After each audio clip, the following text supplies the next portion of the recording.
starting a second little Okay. recording.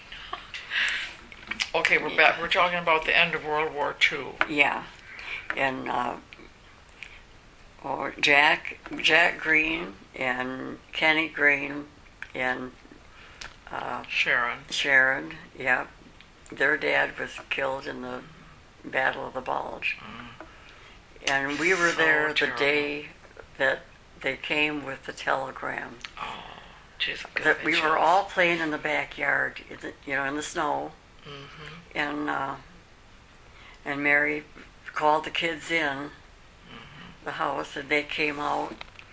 And I don't know if it was Kenny or Jack that said, "We don't have a daddy anymore."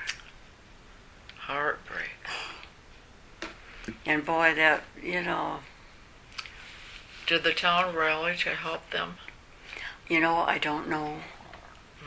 I don't know. I know my mother was there for Mary. They were very good friends.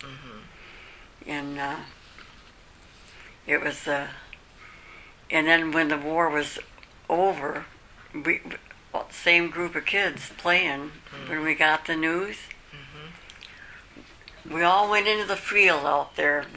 We're holding hands and going in a circle, saying, "The war is over in Germany." Oh, wonderful. That had to be wonderful. It was. Yeah. It's just, and now when I see on the movies, or around on the tube, the Battle of the Bulge, how it was fought and what happened, and I think, oh my gosh, what a horrible way. I don't know how they send the bodies home, or if they even. I know that A.J. Green was buried over there because I don't know which of Sharon's brothers, but one of them went over and found his grave. Oh. Yeah, they know where it is in Belgium. I don't think Sharon ever went over, but he's It might have buried been over Kenny. there. Maybe it was Kenny. I don't know. One of her brothers went over and found the grave. Kenny or Jack. Yeah. And then there was Gene, but he wasn't a Green. They had a Watson, Gene Watson. Yeah, half brother. Yeah. Step brother, whatever. Yeah. He was a nice fellow too. Yeah. Sharon talked about it quite a bit. Of course, it was a terrible thing. Oh yeah. Yeah. Did your family have a church affiliation here in Roscommon when you were growing up? We went kind of skipped around a little, I guess. The Green kids went to the Free Methodist, and those were the kids we played with, So we kind of quit going to the congregational because we didn't know the kids personally, and it's the only time we saw them was Sundays, and unless you happen to be a schoolmate. But a lot of my friends were in the country and came to school on the bus. Sure. Your school friends. Yeah. So then were you and Pete affiliated with a church after you were married? No, I stayed with the. Pete wasn't involved in going to church for most of those years. But after his family, on his dad's side, were Catholic. Oh, okay. And so has always been drawn to that. Sure. And so he asked me if I would mind if he joined the Catholic Church, and I said, absolutely not. I don't mind. Well, no. It's all Christianity. Yes, and of course I've been going to the church, the Free Methodist for my goodness, since the 1980s. And well, that's nice. So they're like family, but it's going to different churches. When we go to Florida, I go with him Oh. because, for one thing, there isn't a Free Methodist there, Mm-hmm. and I can't drive down there, Mm-hmm. and we can't both go to church in different churches. Sure. So I started going with him, and I was quite impressed with it. Well, good. And then he missed not having me with him on Sundays. When you came back up north. Yeah. Yeah. So now I've changed again, and we go together. Uh-huh. Well, that's good. Yes, it is. That's very good. What were your kind of hobbies? Did you, and I wanted to ask you too about entertainment when you were growing up. Did you go to the movies a lot? Some, yeah. Not a whole lot. For a lot of times, Pete was working out of town, so Mm-hmm. my entertainment was visiting my folks, and Sure. Well, and you have so much family here. yeah, Probably did a lot with your sister. yeah. I and then of course my mom got sick. She died a month after her 76th birthday Oh, okay. with cancer, and that was about 2-3 weeks after my first open heart surgery. Oh my, wow. Now, did your Aunt Macy, and did she live to be quite elderly? Let me think. You talked quite a bit about her, like she was part of. She was a wonderful aunt. She lived in Detroit, but she used to come up quite often to see us, and we went down to see her too. Sure. And she was a real sweetheart.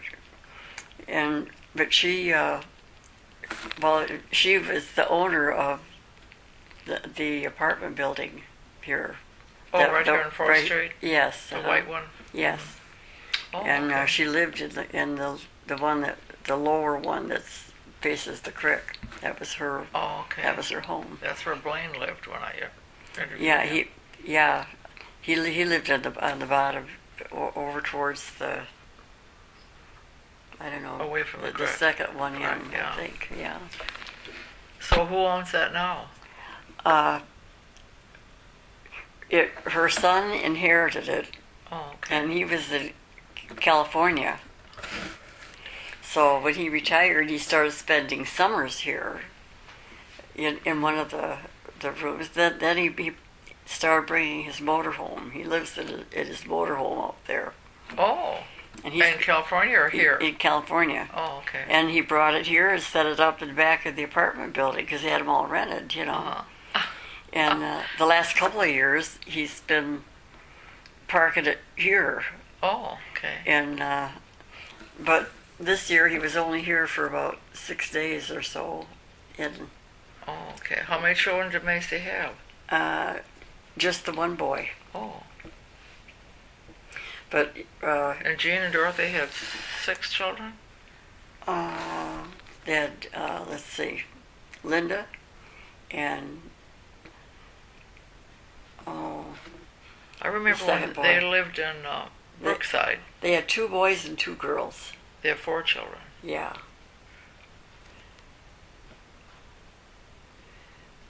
Leslie and Larry, and Linda and Lisa. Well, that was nice. Mm-hmm. I'm glad I thought of the L's. So Leslie was a boy. Yeah. Hmm. Yeah.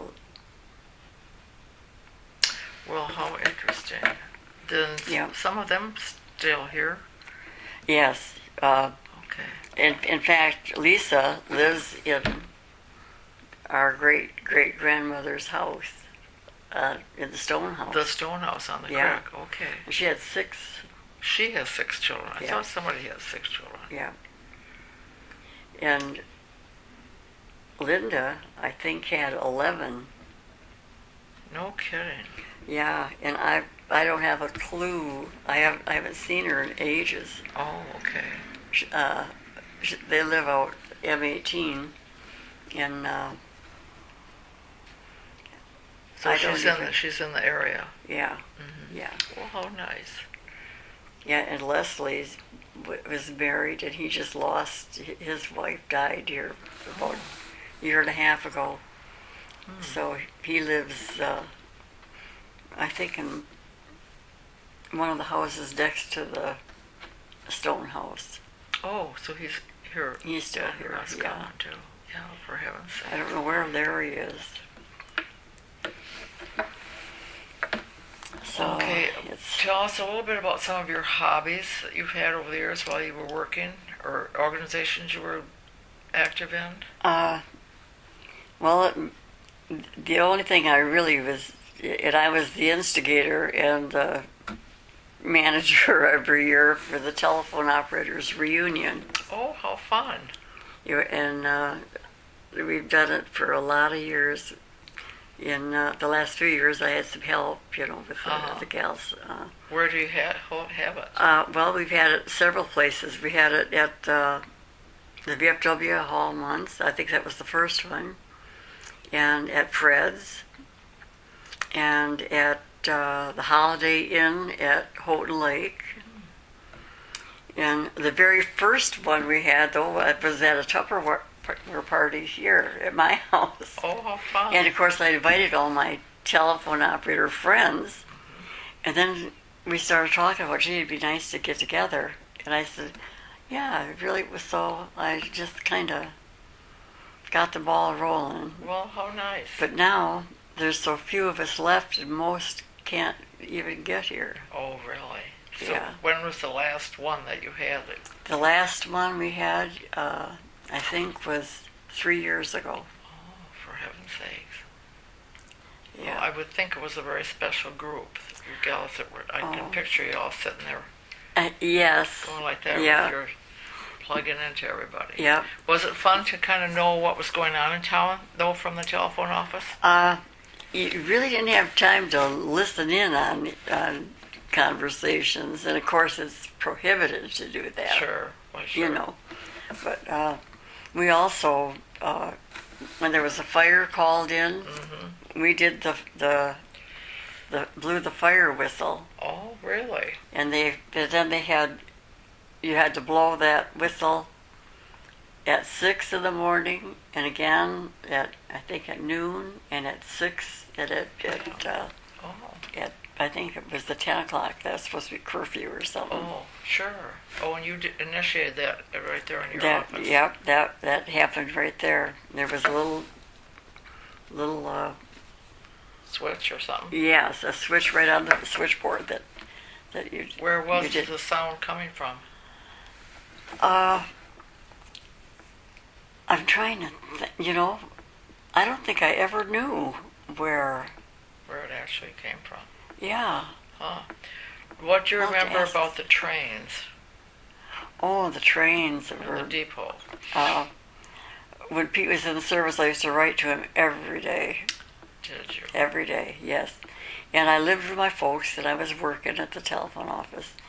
And I'd dash home from work at 10 o'clock and dash off a letter and run, take my dad's car. By then I could drive, Take my dad's car down to the depot. And From here, from Fifth Street. from right over here. Yeah. Yep. Okay. Yep. You get in the car. Yeah, get in the car and drive there, 2 blocks, 2.5 blocks. And a lot of times he'd be just closing up the canvas bag, No kidding. He says, oh, I got room for one more, Well, how nice. And, and I found out years and years later that my Aunt Lena, when she was married to my Uncle Garrett, he was in the service, and she was writing letters to him and taking them. Of course, that was Same place. before my time, Uh-huh. but taking them down to the depot too. So the mail went out on the trains, Yeah, and the depot person took care of it, not the post office. it was a guy that was on the train that took the mail. Oh, wow. He had a cap, and Yeah. Huh, for heaven's sake. So how often did the train stop here? Oh gosh, I don't know, on a daily, and I don't know if that was a specific See, so you were stop by for the time mail. by the time Pete was in the service. This was in the 50s. Mm-hmm. Where was he stationed? Uh, he was in a couple of camps, but when we were first married, he was at Fort Benning. Oh, Georgia. Yeah, and that's in Columbus, Georgia. Mm-hmm. And we were renting a house with another couple on Clay Street. And So you went with him for a while. yes, in September of '54, I went down there. Okay, so from June to September, you were writing these letters Yeah. every day. Well, then I had to come home because we ran out of money and they transferred him, Oh, and we couldn't afford for me to. to go. Yeah. Where did he was transferred to where? Still in the States? Yeah, still in the States, but further west. How long was he in? He was in 3 years. Oh my gosh. Yeah, he enlisted for 3. Oh my goodness. So it was 57 when he came out, mhm. came home. Yeah, September of '57. For heaven's sakes. And then in between, his dad got really sick, and I managed to save money on our meager, so we could fly home to see him, Oh, and then and get back again. so after he left Georgia, that next 2 years and whatever it was, were you not with him that whole time? I came home, and I didn't think about getting back into the telephone office right away. I don't know why I didn't. I babysat for a friend of mine that was working there, and then Merle. Oh, what was his? McClure? No. I know he had to do with the veterans. Oh my goodness! How could I forget that? Because he would dictate, and then I would listen and type up this new manuscript for the veterans. Oh. And So you were doing this at home? yeah, Right? Uh-huh. well, no, down it used to be the flower shop.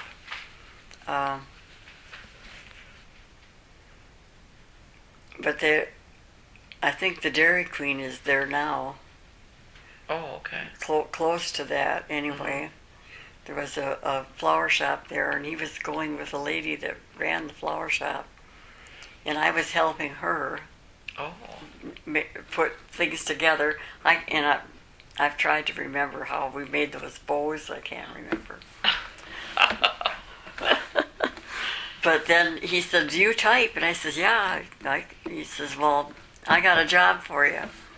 So we typed that whole thing, and then he signed it Oh. and gave me one of the copies when Did you get paid it for came that? out. Yeah, he paid me for it. Great. So then I thought, well, I finally I went back and to see if I could get hired in at the telephone office, and I got in. So then you just stayed here and worked all the rest of the time that Pete was While gone. he was gone, yeah. That was a long time for you Yeah, to be apart, newlyweds. yeah, My goodness. it was. Yeah. First, okay. Anything else you think we should cover to talk about to cover your family and Roscommon history? I wish my Pete's niece, Mandy, did a total thing on their family. Yes. It's wonderful. She gave a copy to the library and to the Historical Society. Yeah. It's Well, amazing. she's offered to help me. Good. So- Oh, you should take her up on it because Oh. she knows how to do it. Yeah. In fact, we're going on a trip. Mandy and Pete and I are going to Quebec Oh, good for you. in this month sometime. Her presentation and the way she put it together is Oh, truly yeah, wonderful. she is really talented. Hmm. and she's got all this stuff right in her head too. So is she helping you with the Cousineau family or the Pearsalls, or both? Well, let's see. The stuff I've got the most writing about is my dad's family. Okay. And one of my dad's aunts was the first woman to ride Dumbo, the elephant, No with kidding. Barnum and Bailey. Really? And they were also butterfly girls. She had a sister that was a butterfly girl, and they dressed in tights, and they were outrageous. I bet. Cute though. In those days, I yeah. bet, yeah. And so